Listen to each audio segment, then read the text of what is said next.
Hello everyone, welcome to JK exam cracker once again. और मैं हूं आपका होस्ट अंकुश ठाकुर। आज मैं आपके लिए फिर से कुछ टॉप 10 क्वेश्चन लेकर आया हूं हिस्ट्री से, जो कि आपके पेपर के पॉइंट ऑफ व्यू से हम लोगों ने डिसाइड किए हैं कि हम ये क्वेश्चन जो हैं, जो टॉप 10 सीरीज़ हमारी चल रही है उसमें हम करवाएंगे। सो गाइज़, आज का जो हमारे जो क्वेश्चन है वो इंडियन नेशन मूवमेंट्स या इंडियन नेशन जो भी मूवमेंट इंडिया में चल रही थी अपनी फ्रीडम को हासिल करने के लिए, ठीक है, जो भी ग्रुप्स इंडिया में बन रहे थे, चाहे वो पॉलिटिकल पार्टी हो, कोई भी प्रेशर ग्रुप हो, या जो भी इंस्टीट्यूशंस जितने भी जो इंस्टीट्यूशन कह दीजिए या ग्रुप्स कह दीजिए, या जो भी चीज़ें फॉर्म हो रही हैं उनके बारे में हम लोग जो हैं आप तक क्वेश्चन जो है वो पहुंचा रहे हैं। लास्ट वीडियो में हमने कुछ इंपॉर्टेंट जो 10 क्वेश्चन थे वो डिस्कस किए थे। आज हम कुछ और 10 क्वेश्चन जो हैं वो आपके लिए लेकर आए हैं। सो गाइज, बगैर टाइम वेस्ट किए हुए चलिए हम लोग फोकस करते हैं आपके क्वेश्चंस पर। ठीक है गाइज, सो सबसे पहले जो क्वेश्चन आ रहा है वो है, who gave the slogan Swaraj is my birth right and I shall have it. Guys, ये क्वेश्चन बहुत ही इंपॉर्टेंट है। इसको बहुत बार पेपर में जो है वो पूछा भी गया है। यूपीएससी जो है 1994 में इसको पूछा गया है, जेकेएसएसबी फाइनेंस में इसको पूछा गया है, ठीक है। और साथ ही साथ इसमें और भी बहुत सारे जो भी आपके एग्जाम होते हैं उनमें ये क्वेश्चन जो है वो पूछा गया है। सो गाइज, इसका जो राइट आंसर है, इसके ऑप्शंस पहले आप सुन लीजिए। पहला ऑप्शन है बाल गंगाधर तिलक, दूसरा है Gandhi ji, then Annie Besant and Aurobindo Ghosh. So the right answer is Bal Gangadhar तिलक। बाल गंगाधर तिलक जो थे उन्होंने जो है वो स्वराज मूवमेंट को जो है वो स्टार्ट किया था इंडिया में। उसके बाद गाइस, दूसरा क्वेश्चन जो आपका आ रहा है, who was the first president of Muslim league.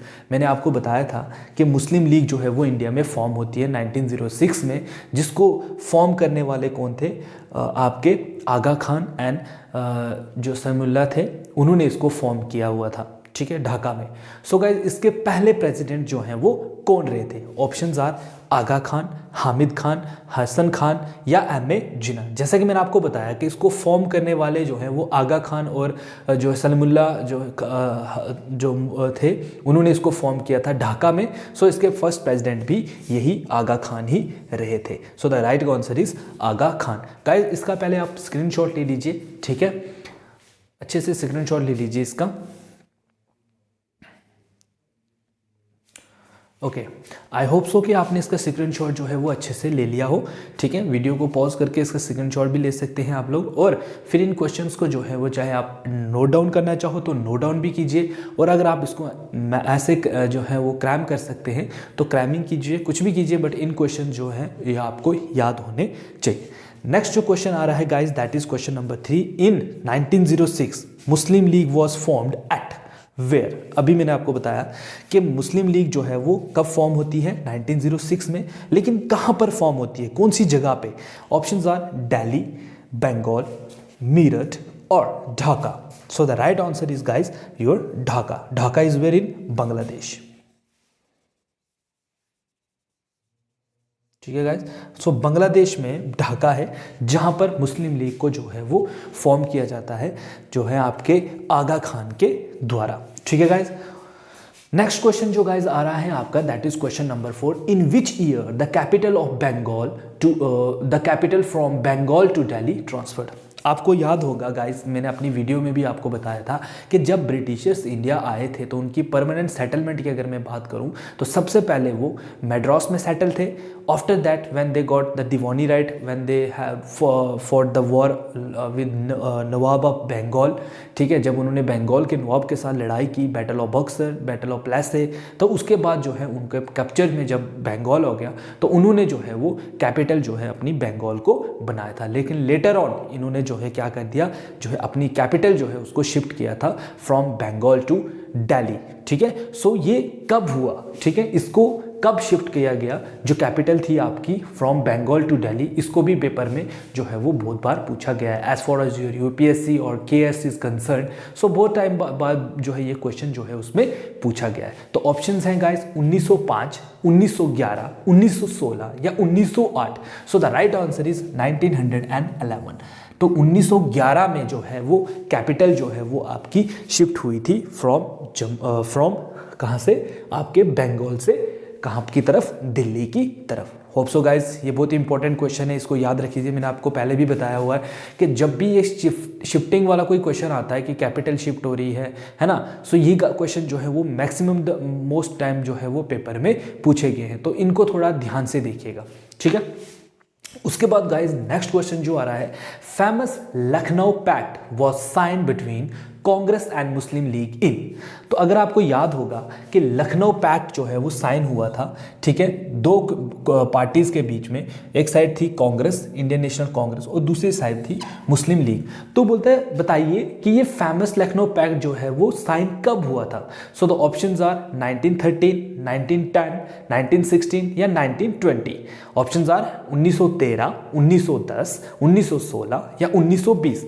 तो the right option is your 1916। सो 1916 में जो है वो मुस्लिम लीग और जो कांग्रेस है वो एक बहुत ही इंपॉर्टेंट और हिस्टोरिक डॉक्यूमेंट जो है वो साइन करते हैं, जिसका नाम है लखनऊ पैक्ट। और ये कहाँ पर साइन करते हैं, जैसे कि जगह का नाम ही है लखनऊ, तो ये लखनऊ में जो है वो साइन हो रहा है, ठीक है गाइज। होप सो कि ये क्वेश्चन जो है आपको अच्छे से याद रहे हों। एंड नेक्स्ट क्वेश्चन आ रहा है, मॉर्ले मिंटो रिफॉर्म जो इंडिया में आए थे, जो बिल पास हुआ था, वो कब पास हुआ था। देखिए आज का जो मेरा जो क्वेश्चन है ना, इसमें मोस्टली मैंने जो है वो डेट्स को आपको जो है डिस्कस किया हुआ है, ताकि जो डेट्स हैं आपको वो क्लियरली जो है आपको पता चल जाए, ठीक है। सो मॉर्ले मिंटो रिफॉर्म जो थे वो कब जो है वो साइन हुए थे, वो बिल कब पास हुआ था। ऑप्शंस आर 1905, 1909, 1911 या 1920। So the right answer is guys your 1909। तो 1909 में मॉर्ले और मिंटो दो लोग थे जिन्होंने एक बिल लाया था जिसको पास किया गया था इंडिया में। उसके बाद गाइज नेक्स्ट क्वेश्चन आ रहा है, transfer of capital of British India from Calcutta to Delhi. यही वाला जो क्वेश्चन मैंने अभी आपको पूछा, ये जो 1911 में जो कैपिटल ट्रांसफर होती है from Bengal to Delhi during the period of, कौन थे उस टाइम वायसरॉय इंडिया के कौन थे। तो options are Morley Minto, Lord Mayo, Lord Hardinge या लॉर्ड लॉरेंस, ठीक है। तो राइट ऑप्शन जो है वो है गाइड आपका सी, दैट इज लॉर्ड हेडिंग। तो लॉर्ड हेडिंग जो है इनके टाइम पर जो है वो कैपिटल शिफ्ट होती है आपके बंगाल से दिल्ली। गाइज बंगाल से जो है एक बार कैपिटल शिमला भी शिफ्ट हुई थी, क्यों, क्योंकि जब बंगाल समर जो कैपिटल हुआ करती थी ब्रिटिशर की वो शिमला भी हुई है, क्यों, क्योंकि बंगाल में बहुत टाइम जो है वो बीमारी फैमी और जो है बहुत सारी जानलेवा बीमारियां वहाँ फैल गई थी, जिसकी वजह से ब्रिटिशर्स ने अपनी कैपिटल जो है वो शिफ्ट की थी आपके शिमला में। उसकी डेट आप ज़रूर देखिएगा, कमेंट सेक्शन में ज़रूर लिखिएगा उसकी डेट, ठीक है, और देखिएगा कि वो किसके टाइम पर जो है वो शिफ्ट हुई थी। तो ये आपका होमवर्क भी है, ठीक है गाइस। नेक्स्ट जो क्वेश्चन आपका आ रहा है that is question number 8, the Indian council act of 1909 was provided for. अगर आपको याद होगा तो इंडियन काउंसिल एक्ट 1919 जो है 1909 जो है वो पास हुआ था, किस लिए पास हुआ था। क्या वो एक ड्यूल पॉलिटी के लिए हुआ था, क्या वो कम्युनल रिप्रेजेंटेशन थी, क्या वो फेडरेशन था, या क्या वो प्रोविंशियल ऑटोनॉमी थी। ड्यूल पॉलिटी में आपको पहले ही बता चुका हूं कि क्या होता है, इसमें दो तरीके की पॉलिटिकल सिस्टम बनाए जाते हैं। वन फॉर द, जैसे आजकल होता है एक हम लोग सेंटर को पूरे कंट्री को चलाने के लिए सिस्टम बनाते हैं, and one system is to for the particular area, जैसे किसी स्टेट को या यूनियन टेरिटरी को हम लोग चलाने के लिए स्टार्ट करते हैं। ब्रिटिशर्स की अगर हम बात करें तो इन्होंने जैसे बंगाल में ड्यूल पॉलिटी सिस्टम स्टार्ट किया था, जिसमें इन्होंने एक गवर्नमेंट बनाई थी। जैसे ब्रिटिशर्स के टाइम क्या था, एक प्रोविंशियल होता था, एक आपकी प्रिंसली स्टेट्स होती थी, दो स्टेट्स होती थी ना, तो उनके लिए क्या ये वैसा कुछ सिस्टम था, या कम्युनल रिप्रेजेंटेशन थी, कम्युनल इज लाइक दो कम्युनिटीज के बीच में, या आपका फेडरेशन था, पावर शेयरिंग थी किसी ग्रुप के बीच में, है ना, या आपका प्रोविंशियल ऑटोनॉमी, या जो प्रोविनेंस थे उनको ऑटोनॉमी देने की बात जो है वो की जा रही है। सो द राइट आंसर है गाइस इसका option number B, that is communal representation. इसमें क्या हुआ था, कम्युनिटीज को जो है वो, जिसमें हम मुस्लिम्स को रिप्रेजेंटेशन दी थी, फिर इन्होंने और एक बिल लाया जिसमें इन्होंने जो है मुस्लिम प्लस सिख प्लस जो एंग्लो इंडियंस थे उनको जो है रिप्रेजेंटेशन दी थी। ठीक है। कम्युनल रिप्रेजेंटेशन के खिलाफ गांधी जी बिल्कुल उसके खिलाफ थे, वो कहते थे कि नहीं, है ना। और भी बहुत जितने लीडर हैं वो इस कम्युनल रिप्रेजेंटेशन के बिल्कुल खिलाफ थे। क्यों? क्योंकि कम्युनल रिप्रेजेंटेशन से क्या हो रहा था, ब्रिटिशर्स जो हैं वो हमारी जो यूनिटी है उसको ब्रेक करने की बात कर रहे हैं। उनको पता है कि अगर हम ये एकजुट होकर इंडियंस हमसे लड़ रहे हैं, अगर हम इनको मुस्लिम्स को अगर रिप्रेजेंटेशन दे देंगे तो ये खामोश हो जाएंगे, है ना। तो एक कम्युनिटी क्या भी कर सकती है, तो हमने डिवाइड, जितना हम इनको डिवाइड करेंगे हम उतना ही जो है वो इन पे रूल करेंगे। तो बेसिकली जो एक्ट था ये डिवाइड एंड रूल एक्ट था, जिसके अंदर कम्युनल रिप्रेजेंटेशन मतलब एक पर्टिकुलर कम्युनिटी को जो है वो रिप्रेजेंटेशन देने की बात जो है वो हो रही है। उसके बाद गाइस क्वेश्चन नंबर 9 आ रहा है, जो है who launch the first home rule movement. Guys देखिए वेरी इंपॉर्टेंट क्वेश्चन है आपका कि होम रूल मूवमेंट जो है वो किसने स्टार्ट की। अगर आपको पूछा जाए कि होम रूल मूवमेंट इंडिया में किसने स्टार्ट की, तो इट इज स्टार्टेड बाय बीजी तिलक जी। मैं पहले भी आपको पहले वाले जो क्वेश्चन है उसमें डिस्कस करवा चुका हूं, लेकिन जो होम रूल मूवमेंट थी बेसिकली इसका कंसेप्ट या जिसकी शुरुआत इसने की थी उनका नाम था एनी बेसेंट। तो एनी बेसेंट जो है वो पहली लेडी थी जिसने इस मूवमेंट का आगाज किया था। इंडिया की अगर मैं बात करूं तो इसको जो है वो बाल गंगाधर तिलक ने लेटर जो है इसको ज्वाइन किया, इंडिया में उन्होंने इस मूवमेंट को चलाया। लेकिन एनी बेसेंट इसको जो है पहले आयरलैंड में जो है इस प्रोसेस को जो है वो चला रही थी, वहां से फिर बाल गंगाधर तिलक के साथ वो मिली और फिर उन्होंने मिलकर जो है वो इंडिया में इस मूवमेंट का जो है वो आगाज किया। बेसिकली एनी बेसेंट कहाँ की है, आयरलैंड की, तो उन्होंने ये कंसेप्ट वहां चलाया था। लेटर ऑन जो है उन्होंने फिर इंडिया में बाल गंगाधर तिलक के अंडर जो है बाल गंगाधर तिलक ने इंडिया में जो है वो जो है आपकी होम रूल मूवमेंट जो है वो स्टार्ट की हुई थी। उसके बाद गाइस क्वेश्चन नंबर 10 आ रहा है, and the last, in which year Gandhi return from south Africa. Very important question, ठीक है। गांधी जी, आपको पता ही है कि गांधी जी शुरू से जो है वो इंडिया में एक्टिव पॉलिटिक्स में नहीं रहे हैं। गांधी जी की एंट्री जो है इंडियन पॉलिटिक्स में बहुत लेट होती है, ठीक है। तो ऑप्शंस आर 1915, 1917, 1920 या 1923। इसमें गाइस दो चीज़ें आपने याद रखनी है। अगर हम गांधी जी की एंट्री की बात कर रहे हैं इंडिया में तो वो हो रही है 1915, 1915 में जब वो इंडिया एंटर होते हैं। तो इंडिया में आते ही वो लोग कोई क्या करते हैं, वो अपने गुरु गोपाल कृष्ण गोखले से मिलते हैं। गोखले से वो पूछते हैं कि सर यहाँ पर क्या इशू जो है वो चल रहे हैं। तो गोखले उनको बोलते हैं कि गांधी जी आप ऐसे जो है वो इंडिया को नहीं समझ सकते हो कि हर इंडिया का सेक्शन जो है वो क्या चाहती है, पहले आप समझिए। क्योंकि उन्होंने उन गोपाल कृष्ण गोखले जो है वो समझ चुके थे कि इंडिया का जो है कोई अगर सिस्टम जो है वो काफ़ी डिफरेंट है, यहाँ पर डिफरेंट कम्युनिटीज़ हैं जो अलग अलग सोच रखकर जो है वो ब्रिटिश एम्पायर के साथ जो है वो लड़ रही हैं, है ना। डिवाइड एंड रूल पॉलिसी खेली जा रही है ना, और बहुत सारी प्रॉब्लम्स। तो गोपाल कृष्ण गोखले ने गांधी जी को बोला कि आप पहले जो है वो राउंड अप कीजिए, पूरे इंडिया का आप चक्कर लगाइए, फिर आपको समझ आएगा कि आपको क्या करना है। सो अगर हमें एंट्री के बारे में पूछा जा रहा है या रिटर्न पूछा जा रहा है कि गांधी जी रिटर्न कब हो रहे हैं, तो दैट इज 1915। हाँ, गांधी जी ने इंडिया में जो सिस्टम है, मूवमेंट का जो सिस्टम है, वो कब स्टार्ट किया, दैट इज इन 1977 चंपारण सत्याग्रह से।